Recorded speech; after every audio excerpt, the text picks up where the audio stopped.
استضفت كمان ارتور بلوك اللي حكى عن كتابه كلبناني واجا على لبنان تيلاقي عليه اهله الحقيقيين. قلت له قديش الخبره قدرت اكيد تشده الى الكتابه. قال لي اول شيء اهم شيء واحد يقعد مع حاله والصمت هو أهم من الكلام، لأنه العالم فيه كتير ضجة والصمت هو مهم قبل ما نبلش واحد يكتب. وعطينا أفكار رائعة فريدريك، وأكيد هيدا شيء كتير مهم إنه واحد يحكي عن تجربته ويتجاوزها كمان. Dans votre roman, vous écrivez quelque chose de très beau. Plus nous allons vite et plus les lenteurs de la Terre nous rattrapent. Pensez-vous déjà aux désastres écologiques qui se multiplient? Alors au départ, j'avoue ne pas y avoir pensé directement, mais ayant beaucoup voyagé et m'étant trouvé à des endroits où effectivement il y a eu des désastres, comme aux États-Unis par exemple, au moment où ils ont eu lieu en Floride par exemple, et en Louisiane, puisque j'y étais 15 jours auparavant, j'avais observé depuis bien longtemps, bien avant ces événements, mais ils se multiplient, c'est vrai, que nous allions de plus en plus vite d'un point à un autre, mais qu'en même temps la Terre nous montrait des signes de fatigue et des signes inquiétants. Donc je voulais, par cette phrase un petit peu synthétique, dire attention au peu de lecteurs que je peux avoir, hein, qui sont encore eux aussi une fois des fourmis. Mais je voulais dire attention parce qu'effectivement, plus nous allons vite, plus la Terre, par ses lenteurs, va nous rattraper. Et il faut l'écouter et faire très attention. Alors les Français, nous, on est connus pour donner des leçons au monde entier, mais je crois que c'est vraiment quelque chose d'important d'essayer d'écouter vraiment cette terre qui compte. Ouais. En tout cas بيقول جملة رائعة انه قد ما بنعجل بهالحياة الارض وبطء الارض رح ترجع تكمشنا، لانه هو بيقول انه الارض لها زمان عم بتقول انه تعبت من اهمال اللي عنا اياه نحن تجاهها، ومن هيك عم بيحكي عن الكوارث الطبيعيه من امريكا شو عم بيصير الاعصارات، لا اكيد الهزات الارضيه، وعم بيقول انه لازم الانسان يحترم اكثر ويتسمى على الطبيعه وعلى الامور اللي بتتطلبها من الانسان. Frédéric, vous avez aussi beaucoup écrit sur la France et le système français. Vous avez écrit un livre avec un ex-juge et un autre avec la victime d'un tueur en série. Excusez-moi pour le lapsus. Pourquoi ce sujet récurrent est tellement et quelles sont, excusez-moi, sont les économies de propos dans chaque livre?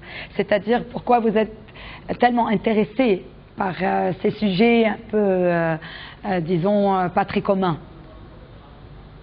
Parce que la justice intéresse tout le monde et Dieu merci, je n'ai pas eu affaire à elle, mais je souhaite à chacun d'entre nous de ne pas avoir affaire à la justice. Et c'est donc c'est très très important pour un homme à un moment donné quand on se retrouve devant un juge, et bien que l'équilibre entre l'accusation et puis la défense soit établi. Et donc ce qui m'inquiétait de plus en plus dans le phénomène de justice à la française, c'est que ça se déshumanisait, comme je disais tout à l'heure, au point que les lois ne sont plus au service des hommes, et enfin pour faire l'économie du propos, et que donc beaucoup de gens se retrouvent face à une justice qu'ils ne comprennent pas et qui ne les comprend pas non plus, et surtout qui ne les écoute plus. Et c'est pourquoi je suis allé vers Laurent Legvac, ex-juge d'instruction, qui a démissionné en 2005, pour lui demander les raisons pour lesquelles il avait rompu avec cette justice. Et puis, seconde chose, pour le livre avec Daïna Guénan, qui est une victime d'un tueur en série franco-belge, Fourniret, eh bien, le phénomène qui s'est posé, c'est que la justice a finalement créé une personne encore pire qu'elle ne l'était, c'est-à-dire le tueur en série, l'ayant emprisonné une première fois, lui ayant permis de sortir assez rapidement, et ayant donc produit finalement un personnage encore plus diabolique qu'il ne l'était au départ. Ouais, en tout cas, on voit ça dans le monde entier. C'est un livre intemporel et donc qui va dans tous les pays. C'est-à-dire يونيفرسال اكزاكتومون. عم بيقول كتب كتابين هو عن الحقوق وحقوق الانسان وحقوق كل انسان ببلده، وحكي قد ايه ما بقى في يعني ما بقى في حق للانسان اليوم، حتى القانون منه بخدمه الانسان، وفي كثير قله عداله، وهذا بيحكي فيه بكتبه، وخاصه اللي بيكتبوا مع قاضي استقال سنة 2005.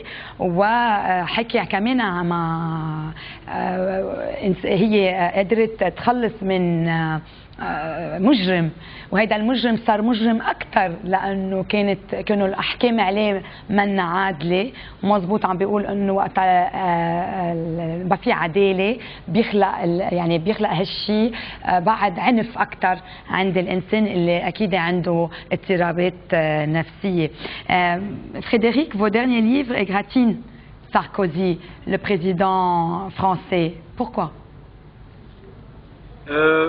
D'abord parce que c'est un personnage qui est vibrionnant, donc c'est un personnage avec des aspérités, et je ne l'ai pas fait en tant qu'opposant parce que je ne me situe pas politiquement de manière précise, comme beaucoup de Français d'ailleurs, mais plutôt parce que c'était un personnage aux aspérités nombreuses, et donc c'est un personnage qui m'a en même temps amusé et parfois un petit peu agacé, comme tous les Français.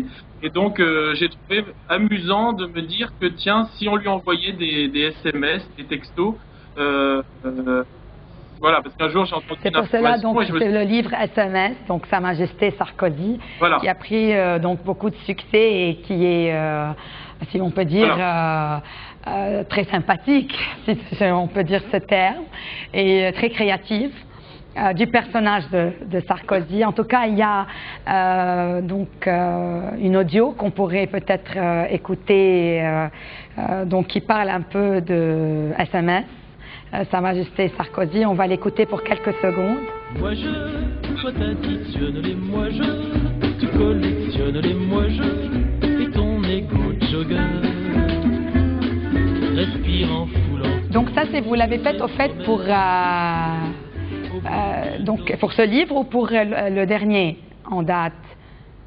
Alors le dernier en date, c'est un roman, mais qui utilise aussi le système des textos. Hein. En gros, l'histoire, très rapidement, c'est Nicolas Sarkozy qui reçoit des SMS un petit peu méchants, acides, et donc qui mène une enquête, qui fait mener une enquête par un juge d'instruction. Et cette enquête se termine mal. Voilà. Ouais. Et donc cette petite chanson, elle avait été faite pour le livre précédent, c'est-à-dire les SMS, tout simplement. L'idée c'était, voilà, l'idée c'était juste de faire de faire renaître un petit peu les aphorismes, mais sous forme moderne. هو كتب كثير كتب عن ساركوزي. هو اكيد منه ضده سياسيا لانه هو منه ابدا ملتزم باي اكيد خانه سياسيه، ولكن لانه بيلاقي انه شخصيه ساركوزي مثيره للاهتمام، ومن هيك كتب كتب كثير عنه. Vous voyagez beaucoup, Frédéric, en permanence l'Afrique, les États-Unis, Gaza, Israël, l'ex-Yougoslavie pendant la guerre. Voyage-t-on pour écrire, d'après vous? Pour écrire, bien sûr, écrire pour aller vers les peuples qui ont besoin de nous, en fait, parce que moi quand je suis allé en ex-Yougoslavie, c'était avec des vivres pour les musulmans de Mostar.